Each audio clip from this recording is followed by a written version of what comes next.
it into spheres of influence. These spheres of influence, which he called great spheres, are geopolitically dominated by a great power that dominates over the geographic landscape of that great sphere. The West, mainly through the conquest and colonization of the Americas, managed to create the first true international order, in which the Western concept of the nation-state became the predominant global order. But the system of nation-states did not replace the system of great powers in great spheres. Great powers still continue to determine the political outcomes and course of the smaller nation-states within their own great sphere. The politics and ideologies of these spheres are therefore irrelevant, in terms that the smaller nation-states do not get to pick them. If a great sphere adheres to a certain ideology, it is because that great sphere has a great power with that ideology. Schmidt believed Eurasia was a great sphere with the great power of Russia, and Russia, as a communist state, therefore gets to decide the politics and ideology of everyone in that great sphere, be it Poland, Belarus, Ukraine, Finland, Kazakhstan, or the Baltic states. What the rulers of Warsaw, Kiev, Tallinn, or Helsinki want, or what the peoples of their countries want, is irrelevant, because it must be decided or bow to the whims and demands of the great power of that sphere.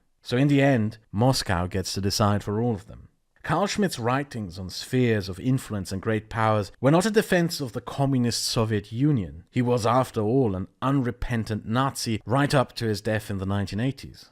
No, his theory on geopolitics was an attack on the liberal West, liberal democracy, and the idea of liberal universalism. Because at its core, this idea by Carl Schmitt attacked the idea of there being a universal humanity, a core component of the liberal framework. Specifically, he attacked the idea of there being an international law, which he described as little more than a thin veneer to disguise American imperialism. There cannot be a rules-based world order, let alone one based on liberal values, because there are no rules. Only geopolitical power and the exercising of that power through great powers and the global game of power dynamics.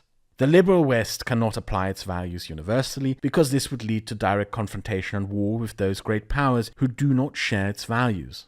The liberal state must therefore compromise and accept that its values do not apply to all, and thereby surrender its liberal core claim to universality of values and thereby expose itself as a lie.